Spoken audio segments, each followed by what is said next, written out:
साईं। श्री साईं सच्चरित्र अध्याय 16 और 17। पूर्व विषय। गत अध्याय में श्री चोलकर का अल्प संकल्प किस प्रकार पूर्णतः फलीभूत हुआ, इसका वर्णन किया गया है। उस कथा में श्री साईं बाबा ने दर्शाया था कि प्रेम तथा भक्ति पूर्वक अर्पित की हुई तुच्छ वस्तु भी वह सहर्ष स्वीकार कर लेते थे, परंतु यदि वह अहंकार सहित भेंट की गई तो वह अस्वीकृत कर दी जाती थी। पूर्ण सच्चिदानंद होने के कारण वे ब्रह्म आचार विचारों को विशेष महत्व न देते थे और विनम्रता और आदर सहित भेंट की गई वस्तु का स्वागत करते थे। यथार्थ में देखा जाए तो सद्गुरु साईं बाबा से अधिक दयालु और हितैषी दूसरा इस संसार में कौन हो सकता है। उनकी तुलना समस्त इच्छाओं को पूर्ण करने वाली चिंतामणि या कामधेनु से भी नहीं हो सकती। जिस अमूल्य निधि की उपलब्धि हमें सद्गुरु से होती है, वह कल्पना से भी परे है। ब्रह्म ज्ञान प्राप्ति की इच्छा से आए हुए एक धनाढ्य व्यक्ति को श्री साईं बाबा ने किस प्रकार उपदेश दिया, उसे अब श्रवण करें। एक धनी व्यक्ति अपने जीवन में सब प्रकार से संपन्न था। उसके पास अतुल्य संपत्ति, घोड़े, भूमि और अनेक दास और दासियां थीं। जब बाबा की कीर्ति उसके कानों तक पहुंची तो उसने अपने एक मित्र से कहा कि मेरे लिए अब किसी वस्तु की अभिलाषा शेष नहीं रह गई है, इसलिए अब शिरडी जाकर बाबा से ब्रह्म ज्ञान प्राप्त करना चाहिए, और यदि किसी प्रकार उसकी प्राप्ति हो गई तो फिर मुझसे अधिक सुखी और कौन हो सकता है। उनके मित्र ने उन्हें समझाया कि ब्रह्म ज्ञान की प्राप्ति सहज नहीं है, विशेषकर तुम जैसे मोहग्रस्त को, जो सदैव स्त्री, संतान और द्रव्योपार्जन में ही फंसा रहता है। तुम्हारी ब्रह्म ज्ञान की आकांक्षा की पूर्ति कौन करेगा, जो भूलकर भी कभी एक फूटी कौड़ी का भी दान नहीं देता। अपने मित्र के परामर्श की उपेक्षा कर वे आने जाने के लिए एक तांगा लेकर शिरडी आए और सीधे मस्जिद पहुँचे। साईं बाबा के दर्शन कर उनके चरणों पर गिरे और प्रार्थना की कि आप यहाँ आने वाले समस्त लोगों को अल्प समय में ही ब्रह्म दर्शन करा देते हैं। केवल यही सुनकर मैं बहुत दूर से इतना मार्ग चल कर आया हूँ। मैं इस यात्रा से अधिक थक गया हूँ। यदि कहीं मुझे ब्रह्म ज्ञान की प्राप्ति हो जाए तो मैं ये कष्ट उठाना अधिक सफल और सार्थक समझूंगा। बाबा बोले, मेरे प्रिय मित्र, इतने अधीर न हो। मैं तुम्हें शीघ्र ही ब्रह्म का दर्शन करा दूंगा। मेरा सब व्यवहार तो नगद ही है और मैं उधार कभी नहीं करता। इसी कारण अनेक लोग धन, स्वास्थ्य, शक्ति, मान, पद, आरोग्य तथा अन्य पदार्थों की इच्छा पूर्ति के हेतु मेरे समीप आते हैं। ऐसा तो कोई बिरला ही आता है जो ब्रह्म ज्ञान का पिपासु हो। भौतिक पदार्थों की अभिलाषा से यहाँ आने वाले लोगों का कोई अभाव नहीं, परंतु आध्यात्मिक जिज्ञासुओं का आगमन बहुत ही दुर्लभ है। मैं सोचता हूँ कि ये क्षण मेरे लिए बहुत ही धन्य तथा शुभ है, जब आप सरीखे महानुभाव यहाँ पधारकर मुझे ब्रह्म ज्ञान देने के लिए जोर दे रहे हैं। मैं सहर्ष आपको ब्रह्म ज्ञान करा दूंगा। ये कहकर बाबा ने उन्हें ब्रह्म दर्शन कराने के हेतु अपने पास बिठा लिया और इधर उधर की चर्चाओं में लगा दिया, जिससे कुछ समय के लिए वे अपना प्रश्न भूल गए। उन्होंने एक बालक को बुलाकर नंदू मारवाड़ी के यहाँ से 5 रुपए उधार लाने को भेजा। लड़के ने वापस आकर बतलाया कि नंदू का तो कोई पता नहीं है और उसके घर पर ताला पड़ा है। फिर बाबा ने उसे दूसरे व्यापारी के यहाँ भेजा। इस बार भी लड़का रुपए लाने में असफल ही रहा। इस प्रयोग को 2-3 बार दोहराने पर भी उसका परिणाम पूर्ववत ही निकला। हमें ज्ञात ही है कि बाबा स्वयं सगुण ब्रह्म के अवतार थे। यहाँ प्रश्न हो सकता है कि इस 5 रुपए सरीखी तुच्छ राशि की यथार्थ में उन्हें आवश्यकता ही क्या थी। उन्हें तो इसकी बिल्कुल आवश्यकता ही ना थी। वे तो पूर्ण रीति से जानते होंगे कि नंदू घर पर नहीं है। ये नाटक तो उन्होंने केवल अन्वेषक के परीक्षार्थ ही रचा था। ब्रह्म जिज्ञासु महाशय जी के पास नोटों की गड्डियाँ थीं और यदि वे सचमुच ही ब्रह्म ज्ञान के आकांक्षी होते तो इतने समय तक शांत न बैठते। जब बाबा व्यग्रता पूर्वक 5 रुपए उधार लाने के लिए बालक को यहाँ वहाँ दौड़ा रहे थे तो वे मूक दर्शक बने ही न बैठे रहते। वे जानते थे कि बाबा अपने वचन पूर्ण कर ऋण अवश्य चुकाएंगे। यद्यपि बाबा द्वारा इच्छित राशि बहुत ही अल्प थी, फिर भी वह स्वयं संकल्प करने में असमर्थ ही रहा और 5 रुपए उधार देने तक का साहस ना कर सका। पाठक थोड़ा विचार करें कि ऐसा व्यक्ति बाबा से ब्रह्म ज्ञान, जो विश्व की अति श्रेष्ठ वस्तु है, उसकी प्राप्ति के लिए आया है। यदि बाबा से सचमुच प्रेम करने वाला अन्य कोई व्यक्ति होता तो वह केवल मूक दर्शक ना बनकर तुरंत ही 5 रुपए दे देता। परंतु इन महाशय की दशा तो बिल्कुल ही विपरीत थी। उन्होंने ना रुपए दिए और ना शांत ही बैठे, वरन वापस जल्द लौटने की तैयारी करने लगे और अधीर होकर बाबा से बोले कि अरे बाबा, कृपया मुझे शीघ्र ब्रह्म ज्ञान दो। बाबा ने उत्तर दिया कि मेरे प्यारे मित्र, क्या इस नाटक से तुम्हारी समझ में कुछ नहीं आया? मैं तुम्हें ब्रह्म दर्शन कराने का ही तो प्रयत्न कर रहा था। संक्षेप में तात्पर्य ये है कि ब्रह्म का दर्शन करने के लिए 5 वस्तुओं का त्याग करना पड़ता है। पहला 5 प्राण, दूसरा 5 इंद्रियां, तीसरा मन, चौथा बुद्धि तथा 5वां अहंकार। ये हुआ ब्रह्म ज्ञान। आत्मानुभूति का मार्ग भी उसी प्रकार है जिस प्रकार तलवार की धार पर चलना। श्री साईं बाबा ने फिर इस विषय पर विस्तृत वक्तव्य दिया, जिसका सारांश ये है। ब्रह्म ज्ञान या आत्मानुभूति की योग्यताएं। सामान्य मनुष्यों को प्राय अपने जीवन काल में ब्रह्म के दर्शन नहीं होते। उसकी प्राप्ति के लिए कुछ योग्यताओं का भी होना नितांत आवश्यक है। पहली, मुमुक्षुत्व, मुक्ति की तीव्र उत्कंठा। जो सोचता है कि मैं बंधन में हूँ और इस बंधन से मुक्त होना चाहे, तो इस ध्येय की प्राप्ति के लिए उत्सुकता और दृढ़ संकल्प से प्रयत्न करता रहे तथा प्रत्येक परिस्थिति का सामना करने को तैयार रहे, वही इस आध्यात्मिक मार्ग पर चलने योग्य है। विरक्ति, लोक परलोक के समस्त पदार्थों से उदासीनता का भाव। ऐहिक वस्तुएं, लाभ और प्रतिष्ठा जो कि कर्मजन्य है, जब तक इनसे उदासीनता उत्पन्न न होगी तब तक उसे आध्यात्मिक जगत में प्रवेश करने का अधिकार नहीं।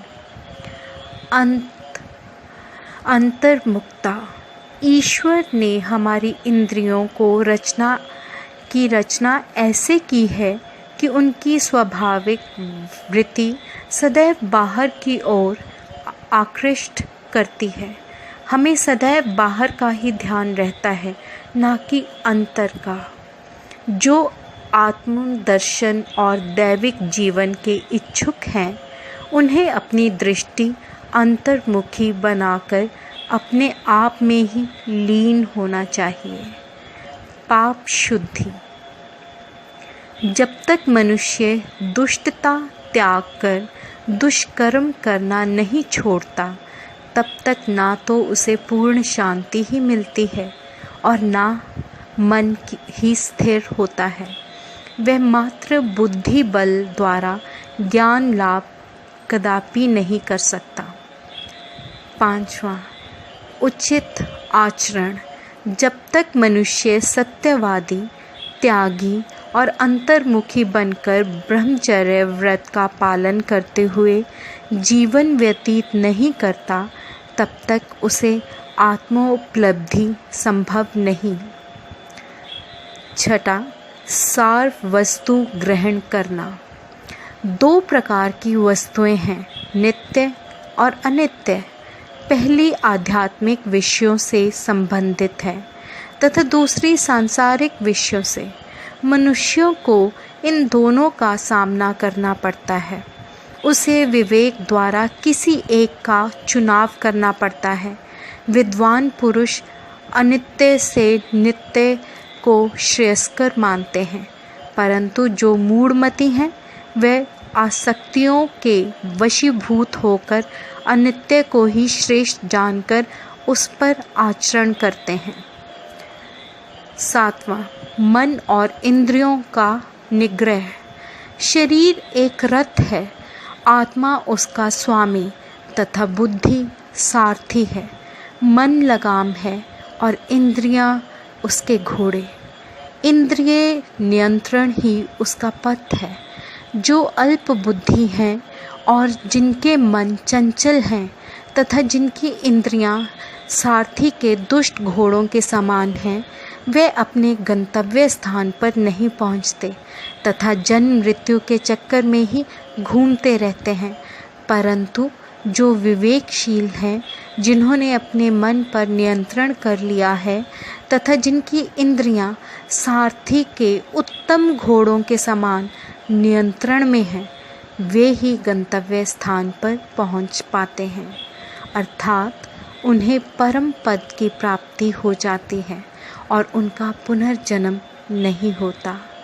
जो व्यक्ति अपनी बुद्धि द्वारा मन को वश में कर लेता है, वे अंत में अपना लक्ष्य प्राप्त कर उस सर्वशक्तिमान भगवान विष्णु के लोक में पहुंच जाता है। 8वां, मन की पवित्रता। जब तक मनुष्य निष्काम कर्म नहीं करता, तब तक उसे चित्त की शुद्धि एवं आत्मदर्शन संभव नहीं है। विशुद्ध मन में ही विवेक और वैराग्य उत्पन्न होते हैं, जिससे आत्मदर्शन के पथ में प्रगति हो जाती है। अहंकार शून्य हुए बिना तृष्णा से छुटकारा पाना संभव नहीं है। विषय वासना आत्मानुभूति के मार्ग में विशेष बाधक हैं। ये धारणा कि मैं शरीर हूँ एक भ्रम है। यदि तुम्हें अपने जीवन के ध्येय को प्राप्त करने की अभिलाषा है, तो इस धारणा तथा आसक्ति का सर्वथा त्याग कर दो। 9वां, गुरु की आवश्यकता।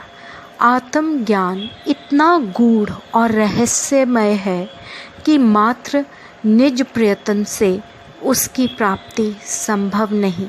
इस कारण आत्मानुभूति प्राप्त गुरु की सहायता परम आवश्यक है।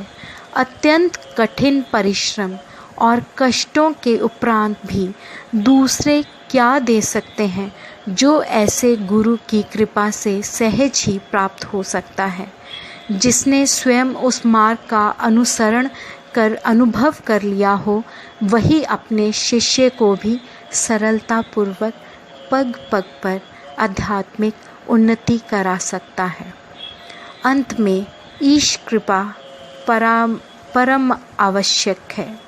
जब भगवान किसी पर कृपा करते हैं तो वह उसे विवेक और वैराग्य देकर इस भव सागर से पार कर देते हैं।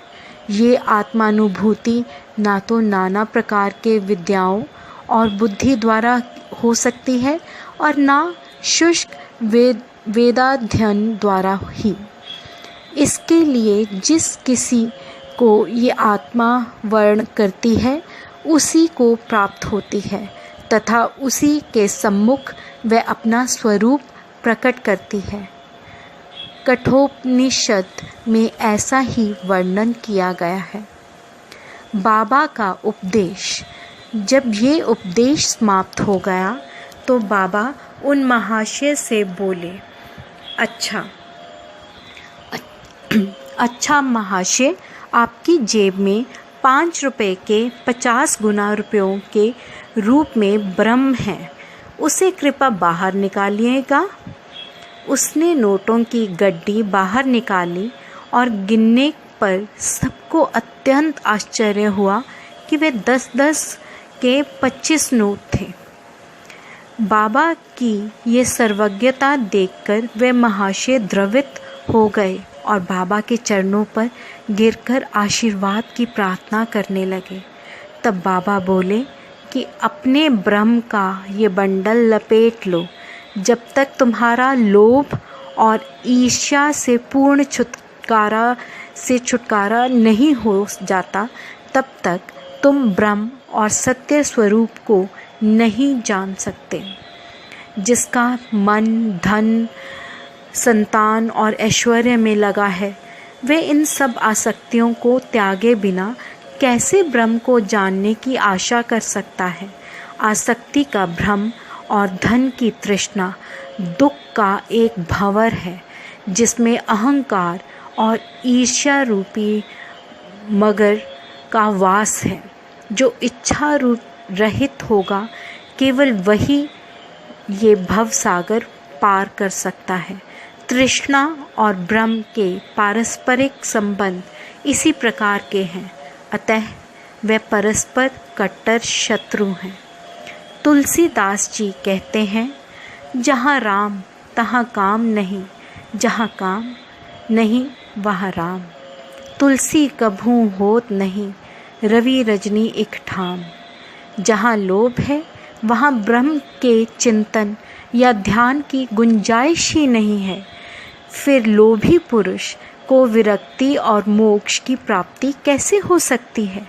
लालची पुरुष को ना तो शांति है और ना संतोष ही, और ना वह दृढ़ निश्चयी ही होता है। यदि कण मात्र भी लोभ मन में शेष रह जाए तो समझना चाहिए कि सब साधनाएं व्यर्थ हो गईं। एक उत्तम साधक यदि फल प्राप्ति की इच्छा या अपने कर्तव्यों का प्रतिफल पाने की भावना से मुक्त नहीं है और यदि उनके प्रति उसमें अरुचि उत्पन्न ना हो तो सब कुछ व्यर्थ ही हुआ। वह आत्मानुभूति प्राप्त करने में सफल नहीं हो सकता। जो अहंकारी तथा सदैव विषय चिंतन में रत है उन पर गुरु के उपदेशों तथा शिक्षा का कोई प्रभाव नहीं पड़ता। अतः मन की पवित्रता अत्यंत आवश्यक है, क्योंकि उसके बिना आध्यात्मिक साधनाओं का कोई महत्व नहीं तथा वह निरा दंभ ही है। इसलिए श्रेयस्कर यही है कि जिसे जो मार्ग बुद्धि गम्य हो वह उसे ही अपनाए।